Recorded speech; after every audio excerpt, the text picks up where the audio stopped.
seharusnya adalah tadi dari merenungkan apa yang seharusnya terjadi dan apa yang ternyata terjadi.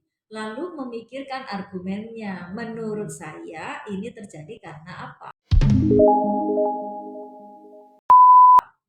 Atau menurut saya ini akan menjadi bagus jika jadi argumennya itu muncul. Itu harus wajib. Makalah itu harus ada itu. Harus muncul argumen penulisnya baru dikuatkan dengan berbagai macam referensi, bukti-bukti, fakta-fakta lainnya. Nah, ini wajib dimiliki oleh seorang calon sarjana dari manapun. Walaupun dia senang nulis fiksi ya biar itu jalan terus ya. Tetapi untuk seorang sarjana wajib bisa. Jadi benar Mas Heri sih dua-duanya. Waduh susah tapi memang harus ya. Tapi yang fiksi kan nggak harus ya. Tapi yang wajib yang argumentasi tadi. Makalah, skripsi, tesis, disertasi semuanya adalah argumentasi. Karya argumentasi. Karena untuk memberikan pendapat dari penulisnya tentang suatu masalah yang ditemukan. Gitu.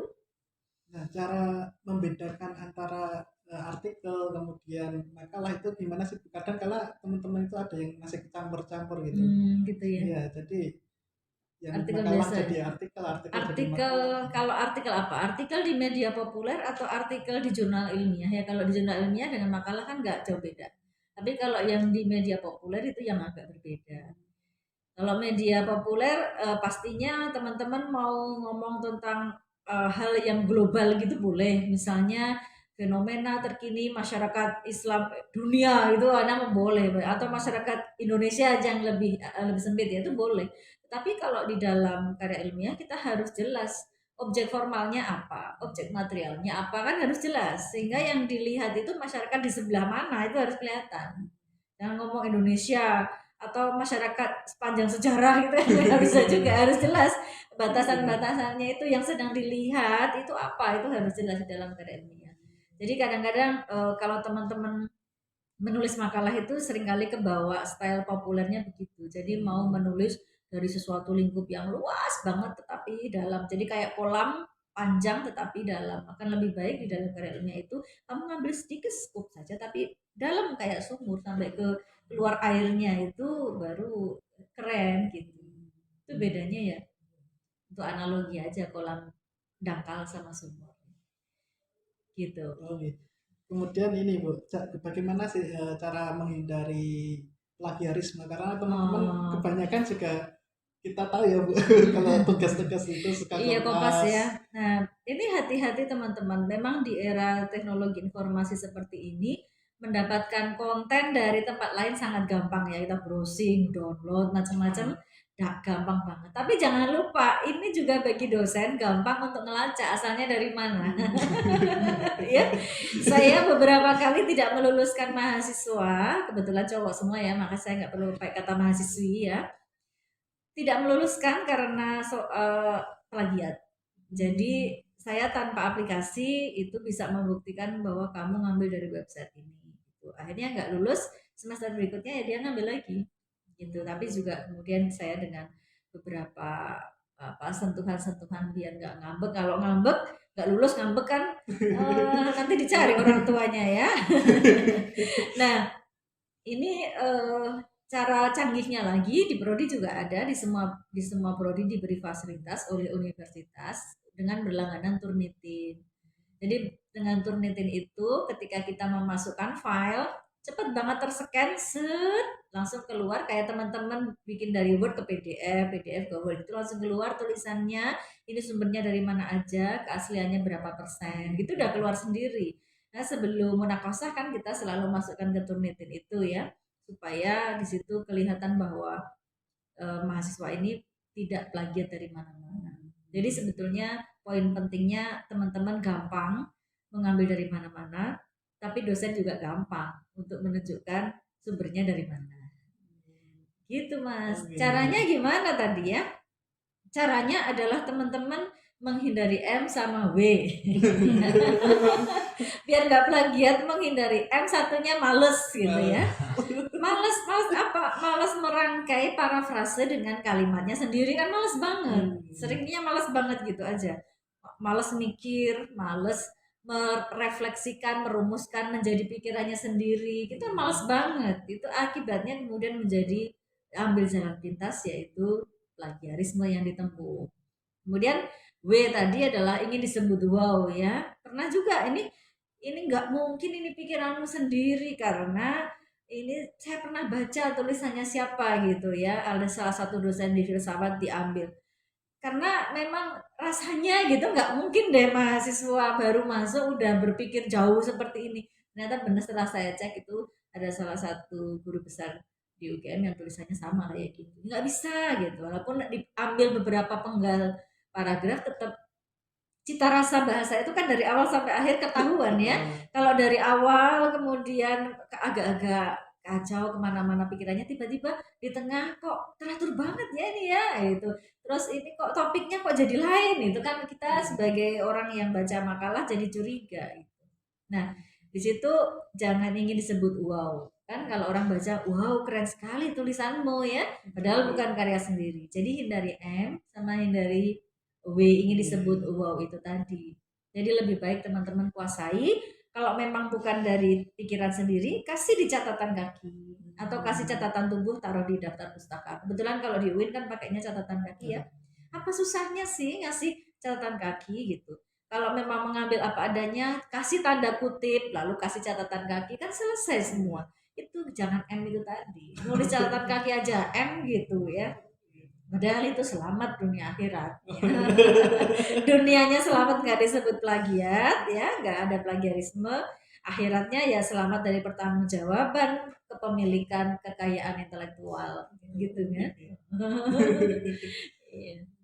Kemudian dalam menuliskan tadi footnote itu gimana sih Bu caranya? Kan kadang-kala kalau ngambil dari buku udah ada footnote-nya, nah itu tinggal disalin gitu atau Ngambil gimana? dari buku udah ada Iya, footnote-nya iya, ya. iya. Yang kita ambil ya buku yang sedang kita pegang Oh, itu. Jadi nggak hanya plak ngambil dari buku ya, itu salah. Jadi harus yang buku yang kita pegang itu yang kita jadikan sebagai rujukan. Jadi misalnya Ferry atau misalnya Ferry lalu dari siapa kita harus jelas. Jadi yang kita pegang itulah yang kita jadikan sebagai catatan kaki, bukan dari yang catatan kakinya orang kita ambil gitu bukan. Kemudian sebagai sebuah catatan, yang namanya catatan kan ya catatan itu seperti apa? Seperti kalimat biasa, maka pemisah-pemisahnya itu koma-koma, baru kemudian titik terakhirnya. Sedangkan yang namanya daftar pustaka agak beda ya. Karena kalau daftar pustaka itu kan list. List itu kan biasanya kolom-kolom ya. Nah, penggantinya kolom-kolom itu adalah titik, titik, titik, dan titik. Sehingga pemisahnya di dalam daftar pustaka ya titik dan titik, titik. Tapi kalau dalam catatan kaki, sebagaimana catatan berarti kalimat, itu adalah koma, koma, koma diakhiri dengan titik. Gitu. ya. Kemudian ini Bu yang selanjutnya yaitu bagaimana sih Bu caranya menyusun apa ya namanya bahasa tulisan itu agar menarik atau memiliki ruh gitu sehingga seolah-olah pembaca itu membacanya seperti menjadi pelakunya misalkan baca yang non fiksi itu. Non fiksi tapi tetap menarik Iya ya. gitu. Oke. Itu kaitannya sama storage penulis ya. Jadi semakin banyak dia punya kosakata, semakin banyak dia bacaannya itu cukup, maka style tulisannya semakin bergizi. Ya, ini kaitannya sama gizi. Nggak pernah baca, nggak pernah apa namanya perbandingan-perbandingan referensi, akhirnya storage-nya nggak cukup kan?